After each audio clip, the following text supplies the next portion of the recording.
Sebuah kisah yang membuat siapapun bergidik sang mendengarnya. Seorang perempuan yang diduga hidup dalam bayang-bayang penyiksaan selama hampir 3 tahun lamanya. Korban diduga disekap, dianiaya, hingga menyebabkan luka permanen hampir di sekujur tubuhnya. Namun setelah beberapa saat buron, kemarin di hadapan awak media, pihak Polda Jawa Barat pun akhirnya merilis pelaku yang diduga bernama Taufik Hidayat tersebut. Saat wajah pelaku akhirnya dimunculkan di hadapan publik, permintaan maaf pun terlontar. Namun, apakah kata maaf mampu menghapus luka yang begitu dalam? Lantas bagaimana reaksi Denny Sumargo yang sejak awal mengikuti kasus ini dan pertama kali mengundang keluarga korban ke podcastnya? Seperti apa pula sejumlah momen haru dan menguras air mata saat pihak keluarga hadir dan diminta menyampaikan beberapa patah katanya untuk pelaku yang telah menciderai wanita kesayangan mereka tersebut. Seperti apa juga hal-hal baik yang disampaikan Kang Deddy Mulyadi, yang kebetulan juga hadir menyaksikan prosesi ini. Benarkah menurutnya, kata maaf tak akan bisa menggantikan rasa sakit korban yang dialaminya selama ini? Pemirsa, bersama Intens Investigasi, kami hadirkan kabar terkini, terpercaya, dan teraktual. Tetapi sebelumnya, jangan lupa untuk like, subscribe, dan juga share channel YouTube ini.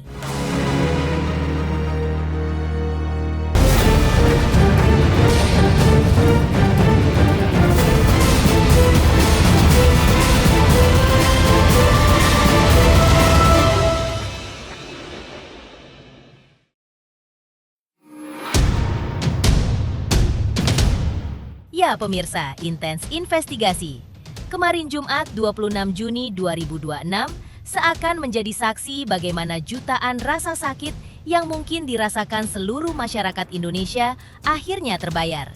Setelah pelaku diduga bernama Taufik Hidayat tersebut akhirnya dirilis oleh pihak kepolisian Polda Jawa Barat. Kasus dugaan penyekapan dan penganiayaan terhadap seorang wanita diduga berinisial TYR atau Yuvita Tri Rizky ini akhirnya menemukan titik terang setelah pelaku yang diduga terus menyiksa korbannya selama kurang lebih 3 tahun, lamanya itu akhirnya kena batunya. Dan di hadapan para awak media, pelaku pun diperlihatkan sudah mengenakan baju tersangka dan hanya bisa tertunduk lesu menyesali perbuatan yang dilakukannya. Peristiwa yang mengguncang masyarakat ini pun seperti diketahui membuat banyak orang bergidik ngeri, apalagi jika berbicara terkait luka-luka yang didapatkan korban selama masa penyekapannya. Makanya untuk mencari tahu sejumlah reaksi publik, tim Intens Investigasi pun menjumpai Denny Sumargo, Densu, yang sempat kebetulan ikut mengutuk aksi ini saat keluarga korban bercerita di podcastnya beberapa waktu lalu. Lantas seperti inilah ungkapan Denny Sumargo usai pelaku berhasil diamankan pihak kepolisian. Selain itu, Densu pun turut memberikan tanggapannya mengenai proses hukum yang harus tetap berjalan demi keadilan bagi korban. Dan harapannya untuk hukuman pelaku yang harus hukum seberat-beratnya. Pertama, aku lupa memberi apresiasi dulu untuk tim Polda di Jawa Barat yang udah bekerja keras untuk pastinya mencari orang ini kan. Yang kedua, mereka juga pasti kan harus SOP. Kalau pas ditampilin di publik kan ini kan sorotannya gede ya, nggak mungkin dah disorot. Kondisinya agak bengkok-bengkok gitu kan, mereka bisa kena propos ya, ngerti kan? Jadi tolong maklumi juga. Mungkin setelah itu ya, titip dikit Pak ya, jakungnya lah. Jangankan maafin ya, dia kasih matanya dia buat adik saya ini, pun buat saya nggak sedih Pak. Bukan masalah ikhlas atau nggak ikhlas sebenarnya, tapi semua peluang. Dan bagaimana ya, Taufik ini sebenarnya begini, manusia itu kan harus dikasih kesempatan kedua ya. Tapi Taufiknya jangan lah kayaknya ya. Maaf. Karena kan dia juga punya keluarga sih sebenarnya. Intinya begini, siapapun itu kalian di luar, ini kan sebenarnya contoh kasus juga. Jangan jadi orang kayak Taufik. Dan untuk orang kayak Taufik, cepatlah bertobat segera mungkin. Karena tobatmu pun juga belum tentu bisa menyembuhkan hati keluarganya. Dan juga belum tentu bisa menyembuhkan luka si Vita. Tapi paling nggak semoga Tuhan masih mendengar doa. Karena apa yang kau lakukan itu, Di luar nalar. kalau saya seumur hidup menurut aku itu bijak. Kalau dia berubah kan bisa dikurangin, kan dari seumur hidup kan masih. Kalau hukuman mati kan nggak bisa kan, nggak bisa turun lagi kan. Gitu. Kalau saya seumur hidup, tapi saya yakin keluarganya pasti pengen hukuman mati. Ngerti kan? Dan apakah itu oke bang? Oke bang. Saya masih support keluarganya kalau perlu. Tak hanya itu pemirsa, yang menarik dari peristiwa ini mungkin selain aksi sadis yang dilakukan pelaku, tetapi juga soal pihak-pihak yang dinilai tak acuh atau membiarkan peristiwa ini terjadi. Makanya, Denny Sumargo juga mengajak masyarakat Indonesia untuk menjadikan kasus tragis ini sebagai pelajaran agar tidak lagi menutup mata terhadap dugaan tindak kekerasan di lingkungan sekitar, serta lebih peduli lagi terhadap korban yang membutuhkan pertolongan. Lantas seperti ini pesan yang disampaikan Densu kepada seluruh masyarakat Indonesia. Gue ngeliat fotonya, boleh sebut namanya ya? Boleh. Si Iya, Vita. V aja ya? Oh boleh ya, Vita ya. Si Vita itu, gue tuh, aduh gimana ya? Sampai nggak bisa ngomong gitu, kayak istighfar mulu ya. Yang kita pengen garis bawahi adalah keresahan kita terhadap keadilan untuk korban-korban, terutama para wanita. Karena kekerasan pada wanita di Indonesia itu nilainya cukup tinggi, angkanya sorry ya. Jadi bagaimana kalau ini terus-terusan terjadi? Wanita tuh kan akhirnya apa ya, tidak sepadan gitu loh keadilan yang didapatkan, keamanannya. Karena wanita itu rentan sekali dengan keamanan kan. Sementara itu, melihat kembali suasana haru sekaligus penuh emosi yang terjadi di Polda Jawa Barat, Jumat 26 Juni 2026 kemarin, memang saat keluarga korban dihadirkan di hadapan awak media, Afif Syandi, kakak korban, tak mampu menyembunyikan emosinya. Dengan suara bergetar, ia mengaku tidak menginginkan pelaku dihukum berat, melainkan ia justru berharap pelaku diserahkan kepada keluarga agar bisa merasakan penderitaan yang selama ini dialami sang adik. Bahkan ketika ditanya mengenai permintaan maaf pelaku, Afif dengan tegas mengatakan tidak ada lagi kata maaf bagi orang yang telah menghancurkan kehidupan adiknya. Saya nggak mau pelaku dihukum mati. Saya pengen dia diserahkan kepada keluarga biar saya pakai media supaya yang dia berbuat kepada saya. Adik yang saya bangga-banggakan dihancurkan sama dia. Saya nggak masalah dari pihak kota untuk 1-2 tahun. Yang penting bisa diserahkan pada keluarga 1 atau 2 tahun juga. Selama adik saya disekap sama dia. Kalau saya dari pihak keluarga nggak ada kata maaf, dia enteng ngomong kata maaf. Sedangkan adik saya udah hancur kayak gini, dia bilang minta maaf. Nggak ada kata maaf. Kesedihan yang sama juga disampaikan oleh Irin, ayah korban, yang dengan penuh rasa sakit mengaku tidak akan pernah memaafkan pelaku. Makanya di hadapan pihak kepolisian dan awak media, ia berharap agar aparat penegak hukum menjatuhkan hukuman seberat-beratnya terhadap pelaku. Karena menurutnya, penderitaan yang dialami putrinya jauh lebih menyakitkan dibanding apapun yang kini dirasakan pelaku. Tak lupa usai adanya ungkapan menyentuh dari ayah korban, hal menyentuh pun tampak dilakukan Gubernur Jawa Barat, Deddy Mulyadi, yang terlihat menghampiri, memeluk kakak korban, dan memeluk sang ayah untuk memberikan kekuatan di tengah duka dan kemarahan yang masih menyelimuti keluarga mereka. Pokoknya nggak ada kata yang maaf ya saya nanti ya. Saya tidak selama waktu saya tidak bisa. Saya nggak mau anak saya di rawat begitu pak. Sakit lebih sakit dari anak saya. Biasanya kita ya minta berusaha berkali-kali. Terima kasih mungkin bisa dicapai. Kalau kondisi saya untuk sekarang ini membaik, alhamdulillah doa semua ya membaik sekali. Kalau matanya kita nggak ada, Kalau yang satu itu udah infeksi, katanya udah diambil sama teman, udah diangkat. Mudah-mudahan biar dokter bisa memulihkan mata anak saya seperti sedang kalah dari saya. Kita lihat ya adik korban dan kondisi apa.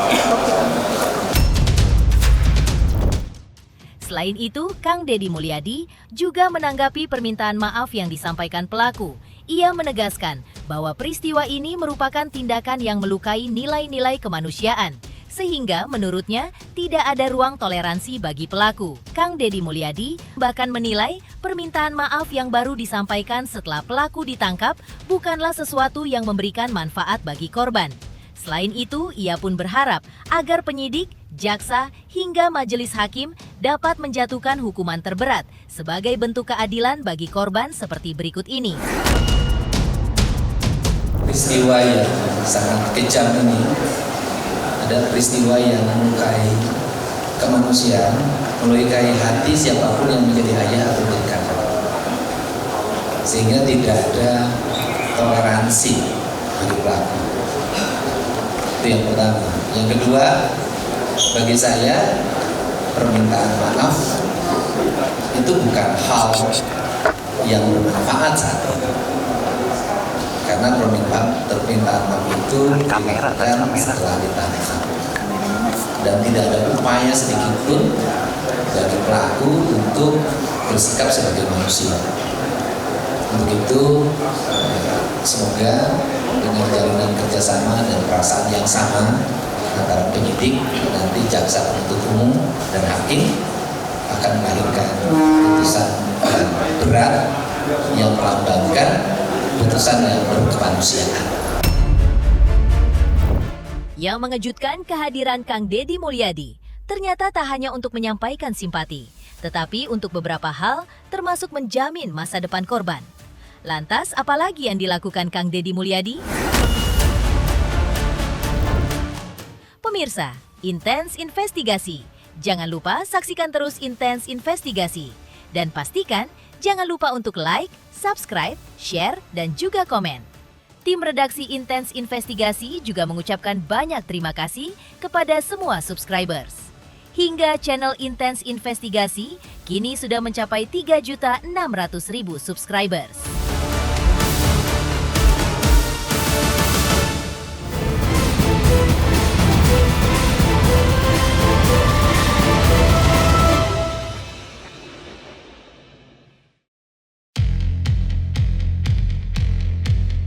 Kasus penyekapan yang dialami Yuvita Tri Rizky memang menjadi perhatian tersendiri bagi Gubernur Jawa Barat itu. Sempat turun langsung menemui keluarga korban. Di hadapan awak media kemarin pun, Kang Deddy memastikan seluruh biaya pengobatan Yuvita akan ditanggung hingga benar-benar pulih. Tak tanggung-tanggung, pemerintah Provinsi Jawa Barat juga menurutnya telah menyiapkan anggaran sekitar 1 miliar rupiah sesuai kebutuhan medis korban berdasarkan catatan tim yang menangani. Bahkan, kedua orang tua korban juga diminta fokus mendampingi proses pemulihan sang putri, tanpa lagi memikirkan persoalan biaya hidup keluarga. Kemudian dari situ, Pemda Provinsi Jawa Barat sudah memutuskan. Pertama, bahwa terhadap korban dijamin seluruh pelayanan kesehatannya sampai sembuh. Berdasarkan catatan keuangan yang saya miliki hari ini, maka dibutuhkan dalam 2 minggu ini sebesar 1 miliar rupiah. Dan kami menyiapkannya. Tidak usah lagi cari donasi ke sana kemari. Tetapi yang berdonasi dipersilakan untuk membantu kehidupan keluarganya dan masa depan korban. Yang kedua, terhadap keluarganya, sejak saya berkunjung sampai hari ini, kami pastikan berhenti bekerja, tetap merawat, terjamin kehidupannya. 2 hal itu sudah, sehingga keluarga korban dalam keadaan tenang, minimal tenang, tidak memikirkan kebutuhan-kebutuhan keseharian. Selain itu, yang juga sempat menjadi bahan pembicaraan beberapa waktu ini adalah soal dirinya yang sempat membuat sayembara untuk siapapun yang mengetahui lokasi pelaku. Di momen yang sama, ia menceritakan bahwa hadiah sayembara sebesar 250 juta rupiah sudah dimenangkan oleh pihak Polda Jawa Barat. Tetapi karena tidak mungkin diserahkannya kepada pihak Polda, makanya hadiah ini sepenuhnya diserahkan kepada keluarga Yuvita sebagai bekal kehidupan dan masa depan korban. Momen penyerahan dana itu pun berlangsung penuh haru saat uang secara simbolis diterima langsung oleh kakak korban di hadapan Kapolda Jawa Barat serta para pejabat yang hadir. Saya pernah menyampaikan sayembara. Siapa yang bisa melihat wajahnya, melaporkan Saudara Taufik Hidayat akan dikasih 250 juta. Ternyata berdasarkan penjelasan dari Pak Kapolda, sayembara ini memiliki efek psikologi terhadap tersangka, yaitu dia pergi kemanapun merasa banyak orang yang mengawasi, sehingga dia mengalami kebingungan. Karena mengalami kebingungan, maka dia balik lagi ke Bandung. Selanjutnya, karena yang melakukan penangkapannya adalah Polda Jabar, maka pemenang sayembaranya ada Polda Jabar. Dan Pak Kapolda telepon saya, kan tidak mungkin Polda Jabar menerima sayembara, sehingga meminta pada saya, sudah nanti kita serahkan pada keluarga korban untuk bekal masa depannya. Kalau nanti sudah hadir juga pihak keluarga di sini, nanti sesuai dengan tadi amanahnya kita akan langsung serahkan kepada pihak keluarga.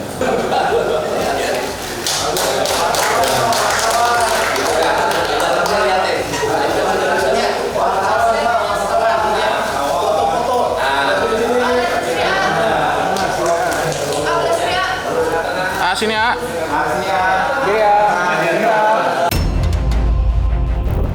Dan yang tak kalah heboh adalah untuk pertama kalinya pelaku penyekapan dan penganiayaan Taufik Hidayat akhirnya menyampaikan permintaan maaf di hadapan publik.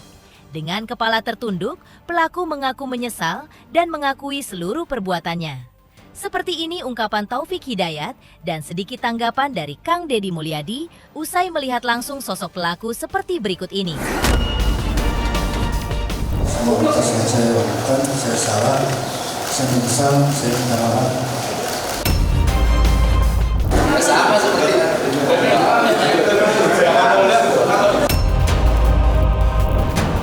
Yang masih menjadi pertanyaan publik tentu adalah alasan mengapa pelaku tega menyiksa korban selama hampir 2 tahun lamanya tanpa menghilangkan nyawa. Lantas apa kata ahli kriminolog? Apakah benar ada karakter psikopat atau bahkan sosiopat di balik semua tindakan keji tersebut? Pemirsa, Intens Investigasi.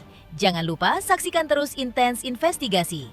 Dan pastikan jangan lupa untuk like, subscribe, share, dan juga komen.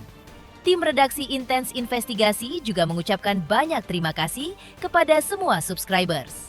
Hingga channel Intens Investigasi kini sudah mencapai 3.600.000 subscribers.